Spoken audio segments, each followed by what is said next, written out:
AFC West, we have the Denver Broncos with a C plus. So the Broncos were very limited in their resources in free agency and draft capital. So it's kind of hard to grade them. I like the trade for Zach Wilson. He's a project. You know, you're getting Bo Nix in the draft, so you acquire 2 new quarterbacks. What a fucking funny quarterback room. Bo Nix, Zach Wilson, and Jared Stidham. I Dude, do don't like. forget Ben DiNucci. Oh, Ben DiNucci. They got their quarterback room is very funny. Um, yeah, I don't know. I don't know if I love their free agent additions. They were all just kind of like I don't know. Like, there's nobody jumping off the page. You got little Jordan Humphrey, who is, I believe, with Sean Payton down Yeah, in New Orleans. I'm low waiting for key the Noah legend. right. I'm waiting for the Taysom Hill trade, and then I did like the Audric Estime, Jonah Ellis, and Troy Franklin draft picks. I think pairing Bo Nix with Troy Franklin, because I'm assuming Nix is just going to be the starter day one. I love, regardless of the skill of the player, I love adding a college receiver to a college quarterback in the NFL. I just think the chemistry helps them so much. And Bears, I would not be, surprised if they add a Taj Washington or a Brendan Rice if they get cut. But at the end of the day, that is all to say that, this is a big jump for a lot of these guys and a big jump for all of them, actually. Having some type of similarity to what they had in college would be a big help. And I think Troy Franklin falling to the 4th was kind of crazy. I think people had him in the 2nd or 3rd. I think maybe his weight kind of scared him. But overall, I am optimistic for what the Broncos can do this year. I think they may have a similar record, but they will be a better team. No, I agree. And again, let me preface with the fact that I think that Bo Nix is actually going to be so much better in this offense than a lot of people think. Like, I think he can really produce in this offense. But that's the thing.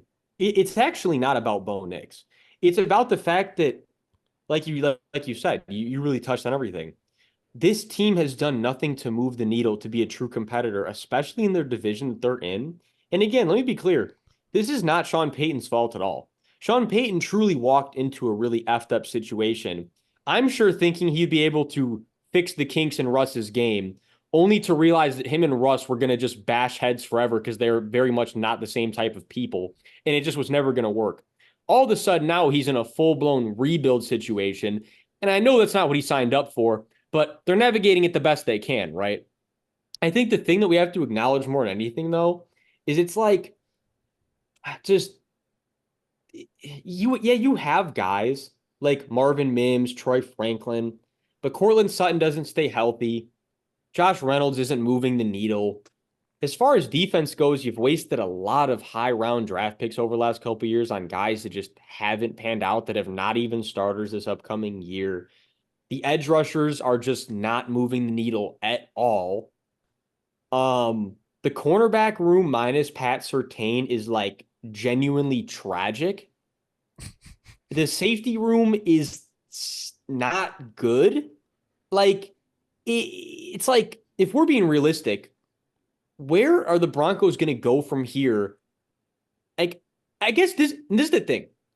What do you do if you're the Broncos? Like, you have the right coach, but the optics are going to say, because we know how the NFL operates, I don't think they're going to be able to turn around and win enough games where, so you know how NFL fans work. They just think of wins, loss. They don't think of circumstance. I'm not trying, this is a lot of NFL fans, casual fans. They don't think of circumstance, roster, management, the situation the coach walked into.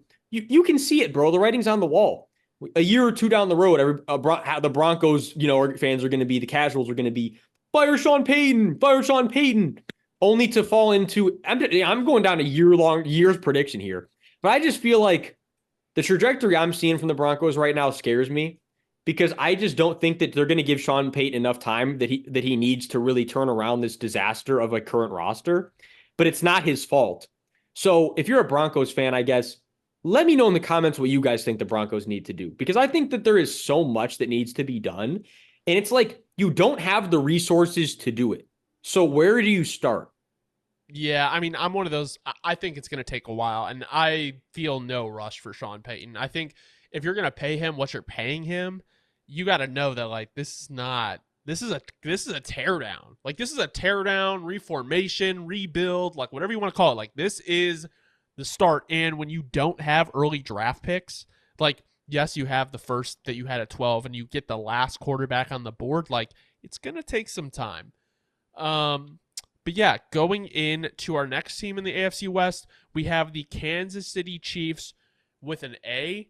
I think the reason it's so easy to kind of grade the Chiefs is because they did kind of exactly what they needed to do. They re-signed Chris Jones. They gave Kelsey an extension. They signed Marquise Brown.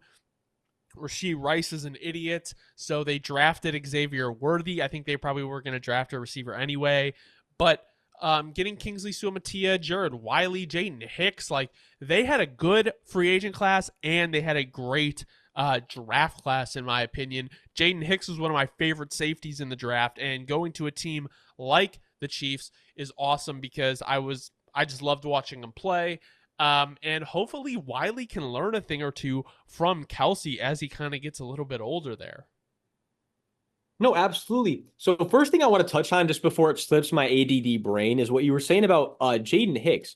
I think number one, what I love so much about the Jaden Hicks pick is that we know, if I'm not mistaken, I'm sure I'm right on this though. Justin Reed only has another year on his deal. So you're already forward thinking like, yeah, Justin Reed's probably going to want more than we're going to be willing to pay. And we're going to have his replacement sitting right here, learning the scheme a year in advance. Absolute Moneyball play. You got to love that if you're a Chiefs fan. And I think if anything, that's what you can say the Chiefs have done so beautifully over the last few years, and they keep doing it. Leo Chenal is another great example. You just lost Willie Gay, only to replace him with a guy who already was playing better ball when he was getting those reps last year, already one of the higher graded interior linebackers in the entire league. And you spent, a third rounder on him 2 or 3 years ago? This has been the Chiefs' recipe over the last few years, and it's working to perfection. They're always thinking ahead. They're always using their draft picks on guys that they will be able to viably start in the future. And if you're a Chiefs fan, you have got to just so much appreciate the vision that this team has laid out every single year that they execute on. I mean, it's always forward thinking. I think that they really learned with that Clyde Edwards-Helaire pick that you really want to, you really want to use these picks on positions that are going to be A, premium positions, and B, positions where it's volatile with injuries and everything else. And I think they have just really turned around the draft strategy. And even when they picked Clyde, it worked just fine. So, it doesn't really matter. But the point is, this team, I mean, they've come together so well. Kingsley Suamataia is very likely going to take Jawan Taylor's spot sometime soon, the way I see it personally. I could even see him taking over Wanya Morris.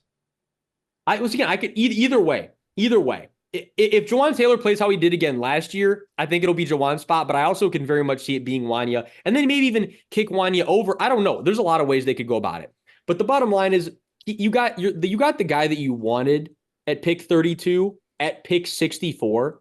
I mean, that in and of itself is already means to give you an A on the offseason. When you took Xavier Worthy, I mean, there's just so much we could say. The bottom line is when you're the Super Bowl champ and you make as many forward-thinking moves as the Chiefs did, you would just be hard-pressed for us not to give you an A.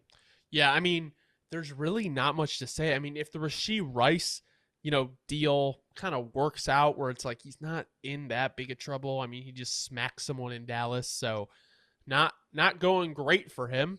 Didn't really follow the lie low orders that well. But, I mean, a receiving room of Rashee Rice, Xavier Worthy, Hollywood Brown, and Travis Kelce, it's kind of disgusting. No, the re-sign for Travis, I mean, it's disgusting. Moving in to the Las Vegas Raiders, who had an interesting offseason. I think they had some wild cards. We gave them a B. Signing Christian Wilkins was crazy, and then also drafting Brock Bowers. I think those were two very unexpected things.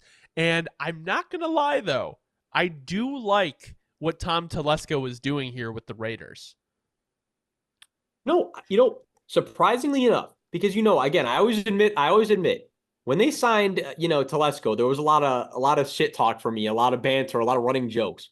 But look, he started off this tenure very impressively. I think attacking it exactly how you want to attack it, especially kind of like we were just talking about. I'm blanking on what team. Oh, the Steelers. Like we were talking about with the Steelers earlier. Like sometimes if you're not really sure about the QB situation and you don't want to reach on it and overspend capital, the Steelers learned that one a couple years ago with Kenny Pickett, right? They laid the blueprint out of why you don't do that. And especially when you don't have the line already together. I think the Raiders kind of looked at it like, yeah, we could really reach, maybe even trade up and waste assets. Or we can really just build these trenches on both sides, have both of the most important groups of both sides of the ball really starting to come together so that when we get our guy at quarterback, we have the two most important position groups filled and we're actually ready to hit the ground running and actually give him a chance to compete in a Super Bowl window. And again, just like we were saying the other day, look, could Aiden O'Connell actually be the guy for them?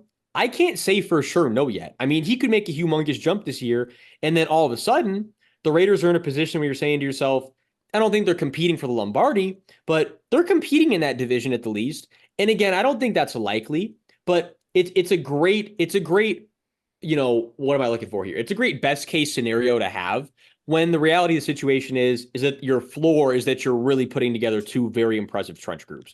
Well, I also think, AP is going to raise the floor of this team regardless with him just being the coach. And like you were saying with a Super Bowl window, I think the Raiders know it's probably not time to compete now. I do think they were definitely players for Penix if he was on the board at 13, I think they would have taken him. But also kind of looking at the Raiders, maybe try to compete in like 2-3 years. And that's going to, suck because hopefully the Chargers and Broncos are back on track at that point. And oh my God, wait, hold on. I just thought about this. They're in a division with Jim Harbaugh, Andy Reid, and Sean Payton. They could not oh my Lord. Yeah, so I don't know. Just to kind of echo what you said. They need an AP masterclass. I think this team is good, but it's going to be very hard to compete without an elite quarterback, especially when Patrick Mahomes and Justin Herbert play in your division. So very interested to see what the Raiders put out on tape, especially after losing Josh Jacobs.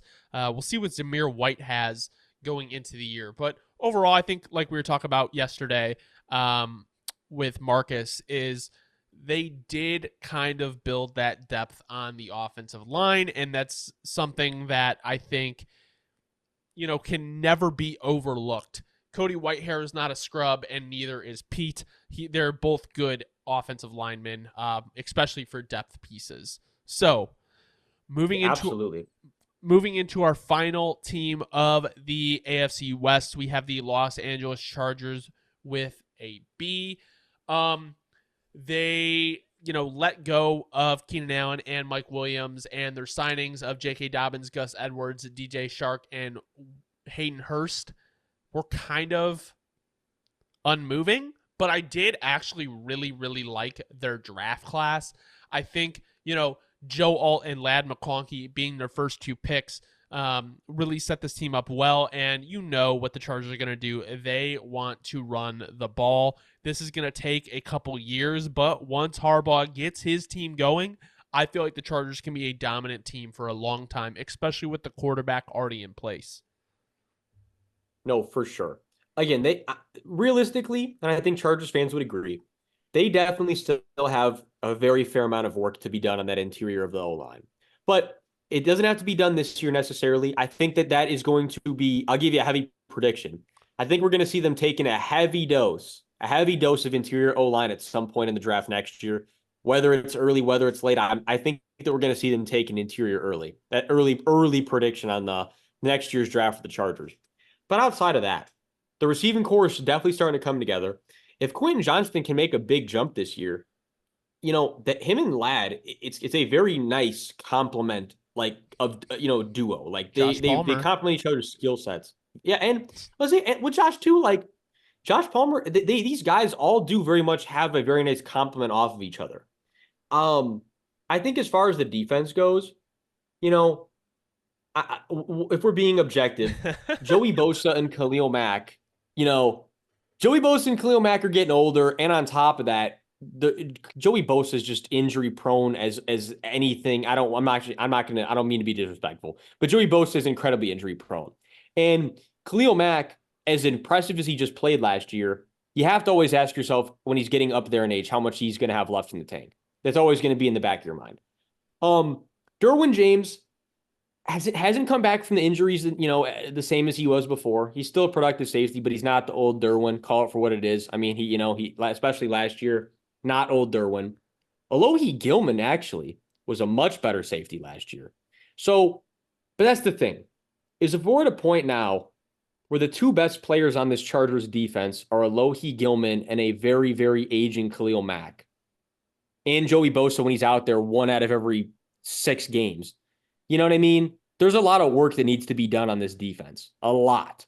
So I think the bottom line is that the Chargers, kind of like we could say about the Broncos, but the Broncos are certainly much farther along the way because they don't have a proven guy like Justin Herbert.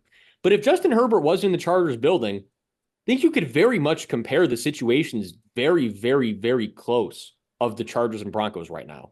If Justin Herbert wasn't in the Chargers building, JJ McCarthy would be a Charger right now. I believe. Oh, yeah. There's zero doubt. Nah, I mean, the Chargers are definitely going to be one of my favorite teams to watch just because I really do like Harbaugh, and I think the way he plays football is, well, doesn't play football, coaches football, is very interesting because it's not whatever. He's trying to run the ball down your throat, and that's what Greg Roman as the OC is going to do. Moving into our final division of the NFC